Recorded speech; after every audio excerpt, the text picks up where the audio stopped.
Hello and welcome. This is Cheryl. Thank you so much for joining me today. In this video, I'm going to share two different cards using the Closer to Extinction stamp set from Pajama Crafter Stamps. And the secret ingredient in both cards is interference inks.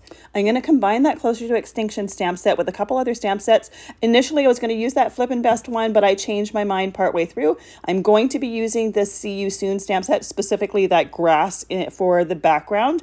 Instead of that Flip and Best one, I'm going to use the Totally Awesome stamp set, really for a little birthday hat to create a birthday card with it.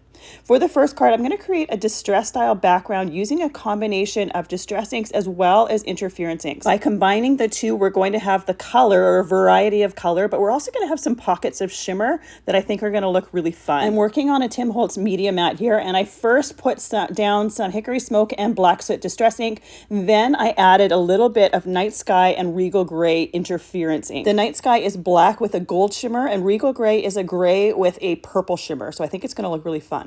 Now I'm working on some mixed media Heavystock here. I added some water using my Mighty Mister to add liquid to the ink that's on my mat. I dip my mixed media Heavystock in there, and then I use a heat it tool to partially dry it. It doesn't need to be 100% dry, probably like 80–90% dry. I want to make sure that when I go to dip it again, I'm going to get layers as well as splotches. We're going to add some fun texture to the background here. Now this background, it does end up being a little bit dark, so if you wanted to light it up or lighten it up a little bit, I would either completely omit the black soot or swap it out for Lost Shadow Distress Ink to add a little bit more lightness to it. There's really no wrong way to do it. I just thought this was a great way to get the texture of either dragon skin or dinosaur skin. Now that stamp set is supposed to be a dinosaur, and the sentiments in that set certainly support that, but the very first time I saw a dragon with its wings tucked in. So the first one I think would look a little bit more like a dinosaur. Could be a black dragon. The second one is going to be a little bit more like a dragon with some shimmery interference skin to it. So for this background here, I'm just going to keep going until I really like the finished look. When it comes to distressed backgrounds, sometimes I'll dip it in the ink once. I won't get a whole lot of texture, but I'll really love how those inks blended together. Sometimes I'll just keep going a lot of times. You'll see as I work with my background, there's less and less moisture on my mat. So those ink pockets are getting smaller and smaller, and they're creating droplets on that background. Now, if I find that I don't like it, I could always mist it with water and blend all of that texture together. But part of the beauty of this style of background is all of that texture. And you can see as I tilt it into the light, the interference pockets that are on there, you see little bits of shimmer gold as well as shimmery purple. Now, once I have my background done, I'm going to use the Closer to Extinction stamp set. This is the first time using this set though, so I'm going to take a white eraser, erase the stamping surface. It just removes any possible manufacturing residue that is on that stamp set, and it helps it to take ink just a little bit better. So we're going to stamp that dragon on top of this background and heat emboss it with some gold embossing powder. I chose gold because it matched the gold shimmer that is in that background. You could also use silver if you want, or whatever other type you want. I did think it would look best with a metallic ink though, so that is what I chose for this particular card, but you could really have a lot of fun playing around. You could also have a lot of fun playing around with the different colors for the background, depending on whether you're wanting it to be more of a dragon or whether you're wanting it to be more of a dinosaur. I think it would be great in greens to create kind of a little bit more of a natural look to it, but I think you could have so much fun with this background. Because this background adds so much texture, you don't really need to do a whole lot to it after embossing it. I am going to do some fussy cutting on this because obviously with this embossed on that background, because the background is the same as the texture of the dragon or dinosaur, you don't really see it from the background. It kind of blends right in. So by fussy cutting it and putting it on a different background, we'll be able to see that a little bit better. For that fussy cutting, we're going to be using some small detail scissors. And when I do my fussy cutting, I'm right-handed, so my right hand doesn't really move a whole lot. My left hand is guiding that paper into the blade of the scissors. This is the best way to get smooth results when fussy cutting. Now I am going just outside that gold embossing. Sometimes when people fussy cut, they like to put a halo around it, and that is absolutely fine. It's really personal preference, and it really depends on the look that you're going for.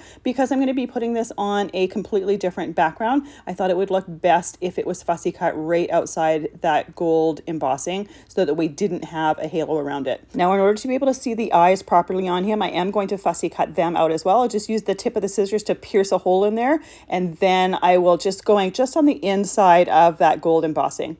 Now I'm going to be putting this on a different background, and I wanted the eye details inside where I cut the same as the embossing on this image. So I'm going to heat emboss it on a different background with gold embossing powder, but you could also do it in black embossing powder if you wanted, or use some black permanent ink to just stamp it on that background. That way you know exactly where to place it, and you still have those details inside the eyes where you cut it out. I would use permanent ink because once I'm done creating my card, I'm going to add some glossy accents to those eyes to add some glossy dome dimension. Permanent ink is not going to go anywhere. If we use some dye-based ink, there's a good chance that it's going to start to blend and bleed, and we're not going to have those details quite as crisp as if we had permanent ink underneath there that doesn't move. So I have a piece of Hammermill cardstock here in my Misti to stamp that image onto that background. I'm going to ink it with that Versamark ink once again. I like to stamp it a couple times just to make sure that we have a complete image. However, for this image, because we're putting that fussy cut dragon over top of it, really the only important part are the eyes. I do the complete image so I can position them perfectly, or position the fussy cut one perfectly on top of this one, but you don't necessarily need to. You really only need the eye parts to go underneath there.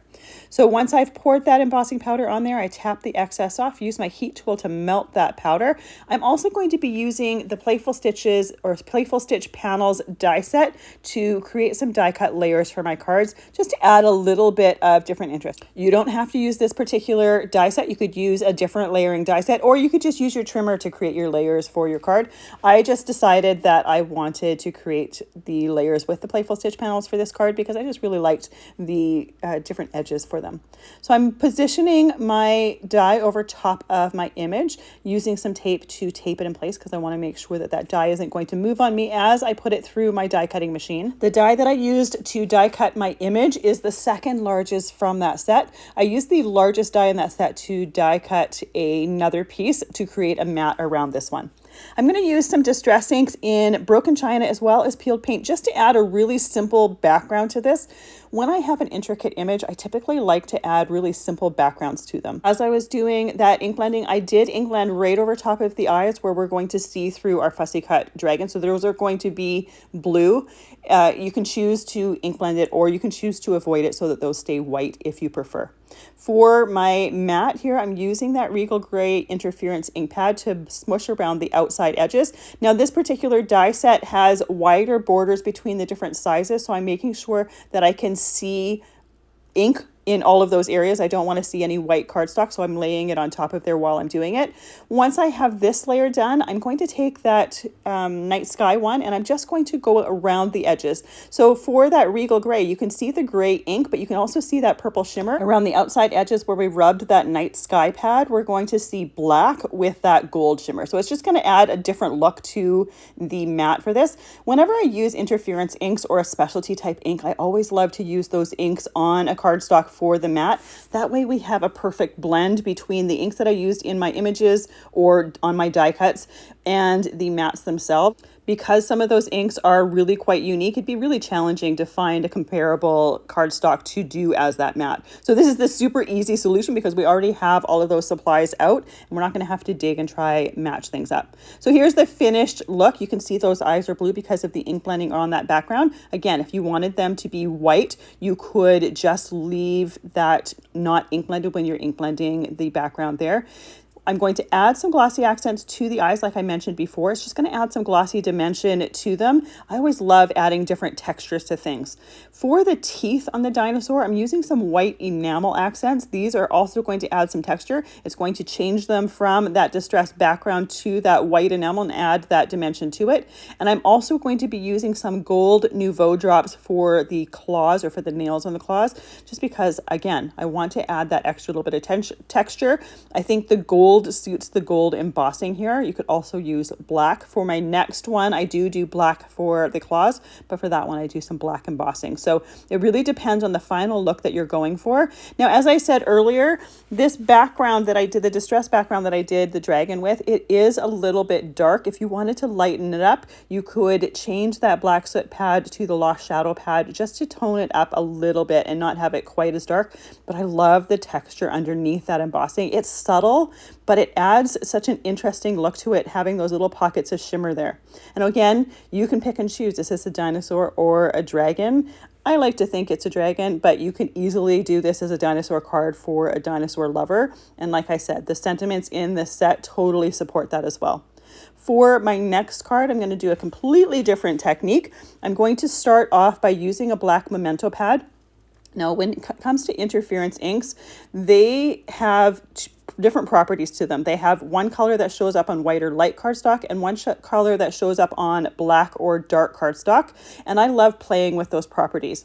So for this particular card, I'm going to be doing ink blending with interference inks on top of the base layer here. I'm stamping with black on that Hammermill cardstock, and then I'm stamping it onto a masking sheet because I'm going to be using this to mask off some layers for that ink blending. Now, to play with the different properties of the ink on that background, I'm going to be using some Copic markers in gray tones to create a base layer for underneath the skin. This is the area that I'm going to be ink blending those interference inks on. And by adding those different darker colors behind there, we're going to be able to see the properties of those interference inks. Now, I use interference inks a ton. I think they're magic pads. Just the fact that they have two different colors that show up depending on the color of cardstock that you use underneath it. I have a whole playlist that I dedicated to interference inks. So you'll see all the videos where I do use interference inks in that playlist. So if you're interested in more inspiration when it comes to those inks, will be where you find them. This is the first time I've done this way though. I've never done Copic markers under the interference inks. I will typically use an ink pad like a black soot or a Hickory smoke ink pad. I wanted to be able to have a little bit more control over where I have those darker areas and where I have those lighter areas. So for this layer here, I'm using C3, C5, and C7. I didn't want to go so dark as a black because I still want to see those stamped details that we have from the stamp image. So by going with a dark gray, we can still see those details, but we still get some darker areas where we can see the interference properties to our ink pads. I started off with the C3, then I'm going in with the C5 to add a little bit more detail, then lastly the C7, and then I'm going to go back in with the C5 to blend between the C5 and C7, and then blend with the C3 over all of those areas, just so we get a clear blend between them. We are going to be ink blending with interference inks over top of it, so that gives you a little bit of forgiveness. Your blending doesn't need to be absolutely perfect. This is one of the first times that I've actually done ink blending in just a grayscale, so it's definitely a different way to think, a different way to create. Yeah, it's really weird seeing an image just in gray, but knowing that we're going to be adding some interference inks over top of it, I think just totally make it. So when I'm coloring and adding shadow, I'll typically think of an area where I want the sunlight to be. Typically it's above the image, and any areas that are below that or the under layers or the bottom layers will have more of a shadow to them. I also look to the stamp set for clues. Often there'll be some indications of shading in different areas when you have a stamp set that has some natural shadow to it. So I'll just follow that as well. So as I'm doing this, I'm just blending nice and easily. Again, we're going to be putting those interference inks on top of this, so it's going to have a little bit of forgiveness, so it doesn't need to be absolutely perfect. Now, that masking sheet that I'm using, I'm going to cut it out with my detail scissors. I'm going to be masking the outside part of my image. I'm also going to be stamping just the eyes and masking just the eyes so that those stay nice and pristine white. Then I can go in with my interference inks, with my ink blending brushes, and I can do that ink blending. And I don't need to worry about accidentally getting ink where I don't want it to go.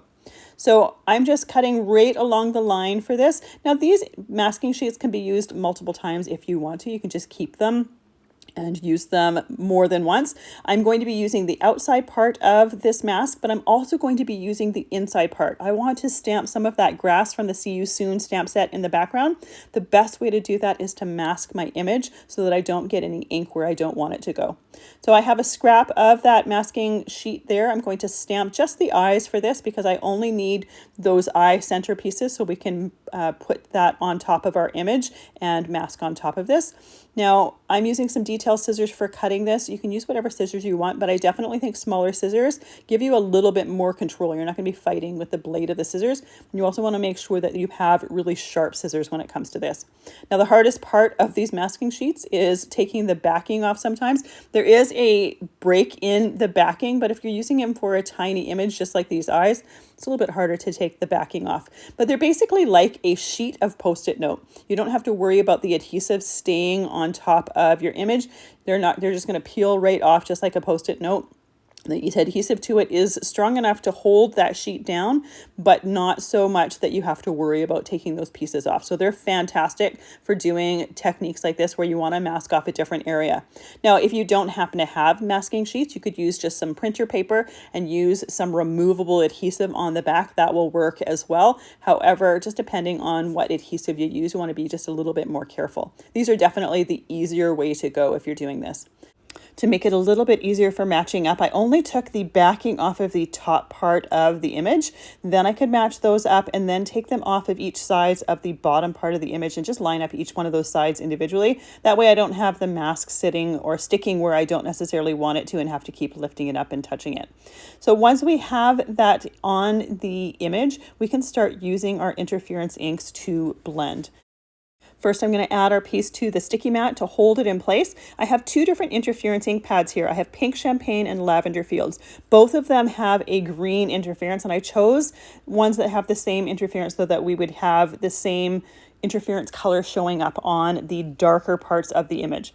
I'm going to be using the Lavender Fields on the darker part, and I'm going to be using the Pink Champagne on the lighter part of the image. Now, even with that Pink Champagne only being on the lighter part, when we tilt it into the light, we're still going to see that green interference color. And that's why I wanted it to be the same for both pads, because I wanted the same interference color when we tilt that image. So I add that Lavender Fields to all of the darker areas of my image. Once that's done, I go back in and add the Pink Champagne to all of the lighter areas. If I feel there's any area that I lost a little bit of that lavender, I can go back and just add a little bit more to that. But because we have those eyes masked as well as the outside part of the image, I can just concentrate on the image itself. We're going to be able to take these masks off and it's going to be completely pristine behind it. And I love using the mask for that. It makes it so super easy. The hardest part really is doing the fussy cutting, but in the end, it's so worth it. So once we have everything ink blended, we can take that off. And like I said before, you can reuse these pieces. One thing to know about reusing them though is it does rehydrate the ink that's on them. So depending on what color ink you're going to want to ink blend, that might affect it. So here is the final result of our little dragon. I just love the green shimmer that you get when you tilt it into the light. And I love the dark and light areas from that Copic coloring underneath it. Now, even though we have a ton of shimmer here, the image itself is fairly flat. So I want to stamp and emboss that image right over top to get that embossing. Now, the reason I didn't do it before is because Copic markers tend to break down embossing powder. So I didn't want to worry about that. I wanted to be able to just concentrate on my coloring and not worry about that embossing powder breaking down because of the Copic marker. But by leaving my image in my Misti exactly the same spot, I can make sure that I can stamp and emboss over top of it. Now, the best way to emboss is make sure that you don't have wet ink underneath there. So I'm using an embossing powder tool. I'm using some clear embossing powder just to test to make sure that my image is completely dry. We don't want to stamp on an image, pour embossing powder on it and find out that it's going to stick to all of the areas. So definitely best in something like this to test it ahead of time. Once I've done that and made sure that my image or my embossing powder is only going to stick to my stamped images, I stamp it with that Versamark ink. Again, it goes in exactly the same spot because we're using that Misti stamping tool. I'm using black embossing powder. I was initially going to use silver, but I really liked those black accents and thought the black embossing powder would really enhance that image and bring out those colors even more. So once I have that black embossing powder melted on there, we can start working on our background. And this is where we're going to be using the other part of that masking sheet, the inside part, to go over our dragon. Now for the stamp for the background, I'm using that grass stamp from the See You Soon stamp set. I wanted to just add a little bit on my background. You can keep it the same as the last card and keep it very, very simple. This is going to add just some really simple detail to it. Now, because my stamp isn't quite as wide as my cardstock here, I'm going to stamp it in two parts. So I'm only going to stamp the left side first, then I'm going to clean my stamp off, reposition my mask because that mask really wants to just stick to my stamp itself. Then I'm going to put that stamp on the right side of the image and we're going to stamp there. So that mask there, I can put it on or lift it up and put it back on as many times as I need to, but we do want to have it on that image positioned perfectly when we go to stamp our background. And I'm stamping that with some peeled paint distress ink. You could also use some embossing ink and emboss that background, but I didn't really think it needed it very much. So I wanted to turn this dragon into a birthday dragon. So I have the Totally Awesome stamp set. I'm going to use that little party hat there. And then I have the Flippin' Best stamp set and I have that cluster of balloons. Now I don't end up using the cluster of balloons. I hadn't decided at this point. After looking at it when it was stamped and embossed, the strings were a little bit too short. I could have cut the strings off, but I kind of thought it was going to cluster the left side or have too much on the left side of the card if I added them anyway. So I just opted to be really, really simple and only use the birthday hat. I'm stamping and I'm embossing them with some silver embossing powder. Now, again, you could add those balloons if you wanted to. They would be absolutely adorable. I thought it would be fun having those strings kind of attached to where the hand of the dragon was.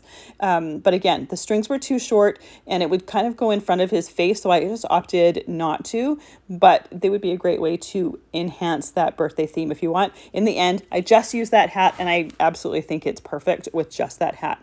Because of that black embossing powder, I'm using some black cardstock for the mat for this card. I have the mat trimmed to 4 inches by 5 1/4 inches. I'm trimming down my dragon image to 3 3/4 inches by 5 inches, making sure that that grass stamp goes all the way out to both edges. I'm going to do some simple ink blending with peeled paint on the bottom part of the card. I'll add a little bit of broken china to the top of the card. This time I'm definitely going to avoid those eyes. I want those eyes to stay white. I end up liking the white eyes a lot better than I like the blue eyes from the first card, but I wanted to show you both ways so you can pick and choose which way you like best for yourself. I think the white eyes just bring out his eyes a lot more, whereas the blue ones kind of blend in a little bit more than I'd like. Now for the center parts of the eyes, I'm using some BG05 and 09 just to add that extra little bit of color. I'm also going to be using those same two colors on some of the stripes of the birthday hat, and then I'm going to be using YG03 and 06 for the other parts. Now I did some simple shading here. I only added the color to it. I didn't even bother going back with a lighter color to blend it in, because like I said before, Copic markers tend to break down embossing powder and I didn't want to push it. I just wanted to add that little bit of color to it. And because this hat is comically tiny compared to our dragon, I don't think the details to that matter. I just think it looks adorable on top of his head once it's done. And it's just a fun way to change this up and add a little bit of a fun extra element to this card. So I'm using my detail scissors to quickly trim those out.